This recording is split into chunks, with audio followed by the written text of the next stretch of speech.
everyone, I'm Anya. Welcome back to my channel.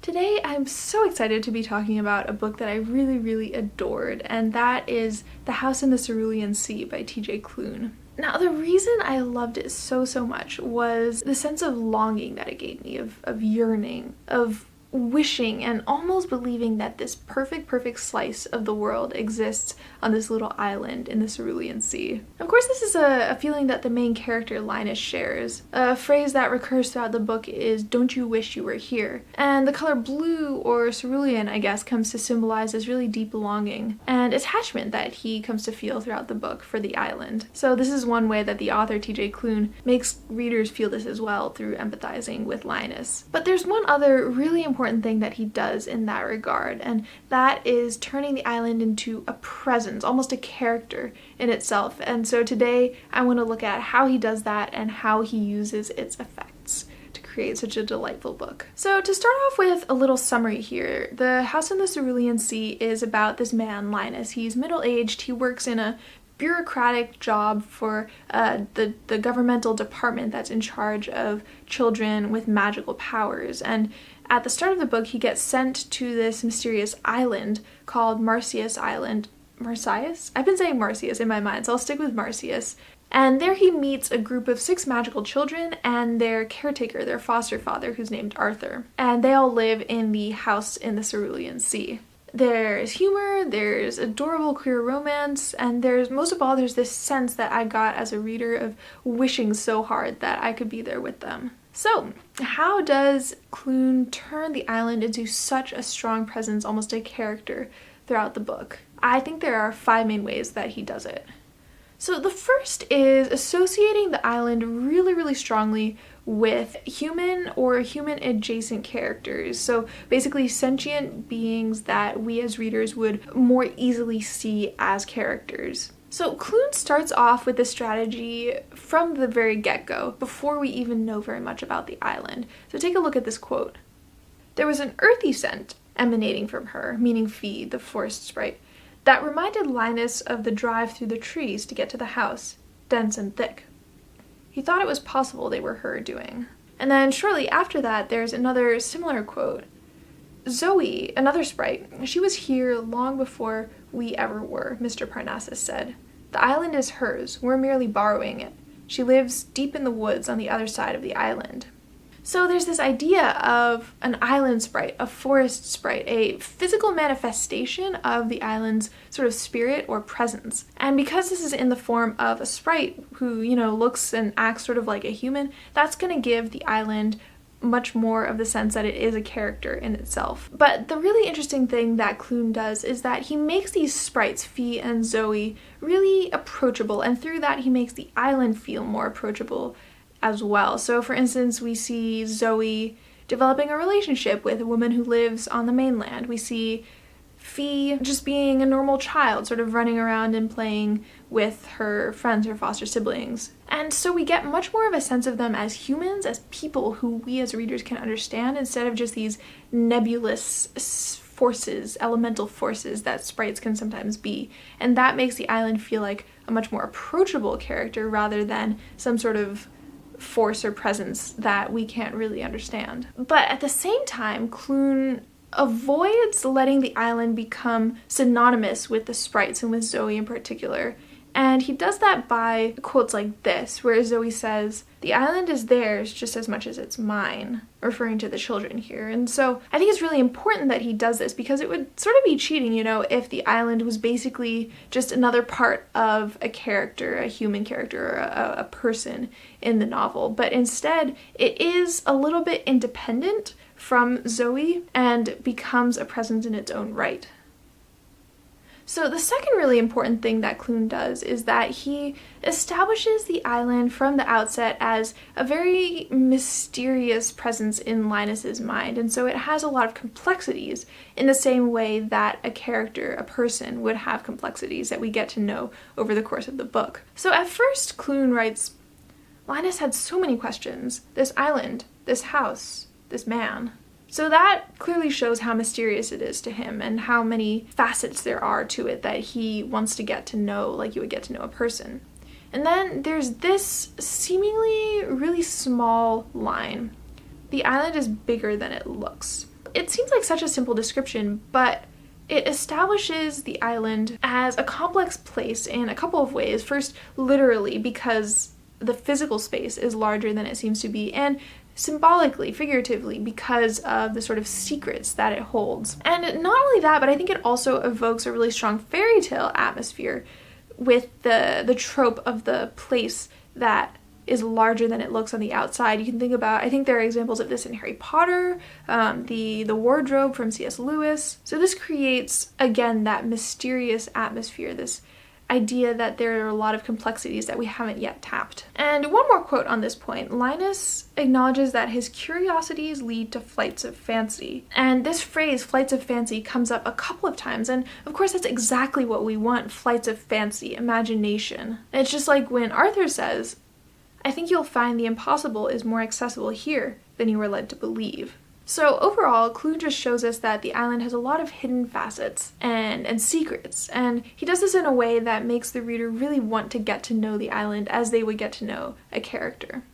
And the third thing that's, building off of this, that's really important as far as turning the island into a character, is that we get to see Linus himself gradually discover all of these things and see all the corners of the island. So we as readers feel like we are privy to its sort of secrets. And so instead of remaining mysterious, like it might have been if the island sprites were really mysterious, it becomes something that's approachable over the course of the book. So by the end, Linus has explored parts of the island that other people tried to conceal. He's visited Zoe's house, which is an intensely private place and also sort of represents the core of her as the island sprite.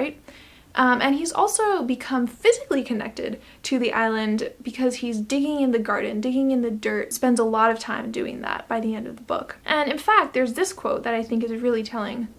Part of him, albeit a small part, was curious about what she, meaning Zoe, wanted to show him. It had been a long time since he'd been curious about anything at all. Besides, it was a perfectly lovely day. So here, the complexities of the island bring out Linus's curiosity, which is something that he's sort of lost in this bureaucratic job that he's working. And not only that, but his curiosity is met with something that's really lovely. Even though he complains a lot about trekking through the middle of the forest in the heat and, things might eat him, but even despite that, he knows at its core this island is really lovely, and he gets to dig into it and get to know it and see that part of it. Whereas from the outside, a lot of the mainlanders and other people think that the island is really scary. Exploring the island physically also becomes symbolic for Linus exploring a lot of things about himself, including his biases, his feelings for Arthur, and for the children as well, sort of the family that he starts to feel with them. And so again, Klune is linking the island to really human emotions and thoughts and needs. But still, throughout all of that, he's characterizing the island as a separate identity from the children and the other characters who are people. So for instance, he describes a dark and foreboding copse of trees, which is part of the island's character, but also reflects how difficult this sort of soul-searching and finding out his feelings for Arthur and discovering his own biases, how difficult that is for Linus. And actually, this brings me to another point, which is that the island is not purely fantasy. It's not perfectly perfect. It still acknowledges reality, and I think just in the way that giving characters flaws makes them feel more like actual people, that makes the island feel more like a character. For example, Linus reflects, it felt like a lovely dream, but then reality burst through. So again, I felt like I yearned for what this island represents even more because I saw that it wasn't purely fantasy, it wasn't purely imaginary. It was, I guess, in touch with reality, but the reality was a kinder one and a gentler one than the one that we're living right now. And there's also always a little bit of a threat that the island can be taken away. So quotes like, the island isn't permanent. And that means, the island isn't permanent, and nor are the things that it represents and that it holds, both for the children and for Arthur and for Linus, a place where they can be themselves, where they can be seen and understood and loved. And one of Linus's biggest fears is that the island will be taken away from him, or that the island will not be what it seems, and therefore his relationship with Arthur and with the children will have all sort of been a lie. And so because there's this recognition of reality, of harder truths, I think that gives the island even more complexity and depth and turns it into even more of a character.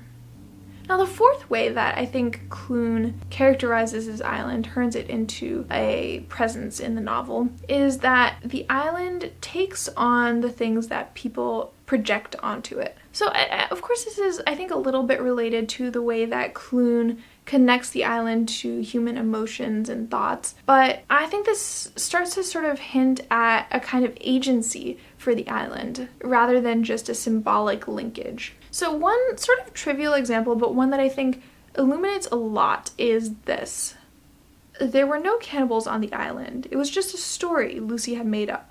It wasn't even a very good story, but that didn't stop Linus from sweating profusely. So basically what's happening here is that one of the children, Lucy, has, developed this story that they're going to go into the forest and be faced by cannibals and have to chase them down. And he does this because he needs to show that he can be a leader, that he can protect his friends, and that he is a good person. And the island provides that for him. It actually provides a scary atmosphere. Maybe no cannibals, but it's this challenge that Lucy can overcome, that he can show his bravery towards, and that's, actually making Linus sweat. And of course, looking more broadly, I think the island does take on a lot of qualities of home and belonging that the characters need and that they're projecting onto this physical location. So, for example, take a look at this quote.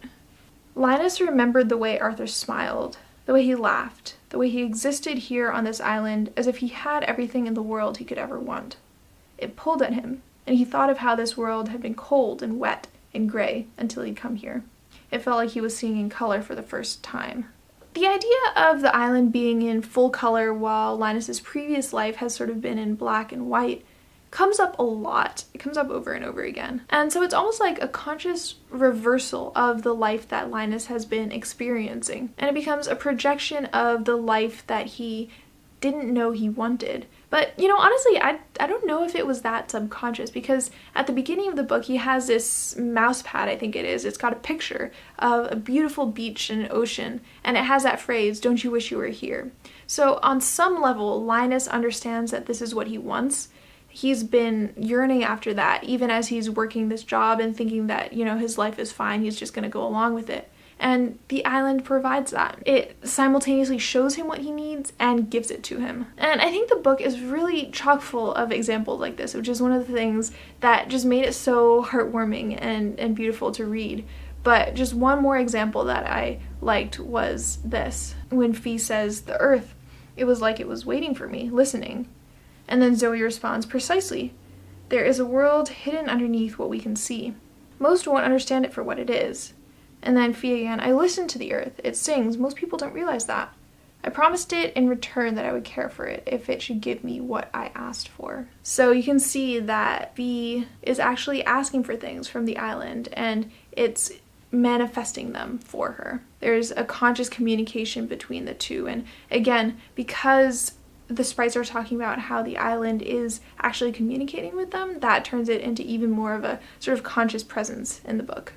And I think the last thing that makes the island into its own entity, its own presence, is that it's sort of a world unto itself. Arthur and the children, they basically have a complete home there. They built that for themselves. And I think importantly, because the island is separated from the mainland, and I mean this isn't by choice necessarily, it's because the people of the mainland are really hostile to people who have magical abilities, and so Arthur is trying to protect the kids from that hostility. But anyway, because the island is separated from the mainland, it has a much clearer perspective on what the outside world is actually like. It's got its own point of view in a way. It's only when Arthur comes to the island that he's able to see through that point of view. It's another thing that the island imparts upon him. And so because the island is the entity that sort of holds and protects this unique viewpoint in and of itself, I think that makes it into even more of a character within the book.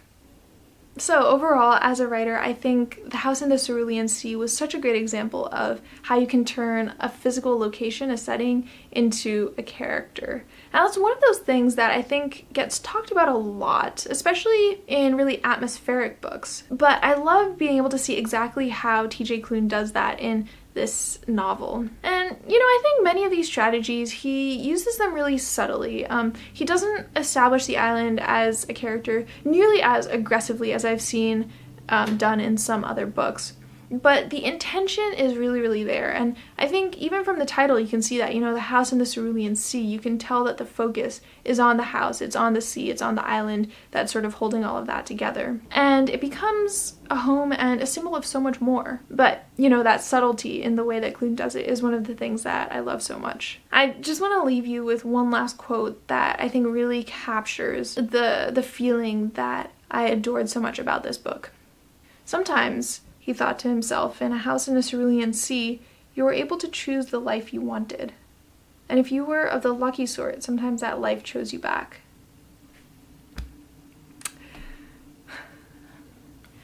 So, you know, I'd love to hear from you in the comments, your thoughts about this book, maybe other books where you thought the author did a great job of turning a setting into a character. If you like this video, go ahead and give it a thumbs up, subscribe, and hit the bell. Thank you all so much for watching, and I'll see you next time. Bye.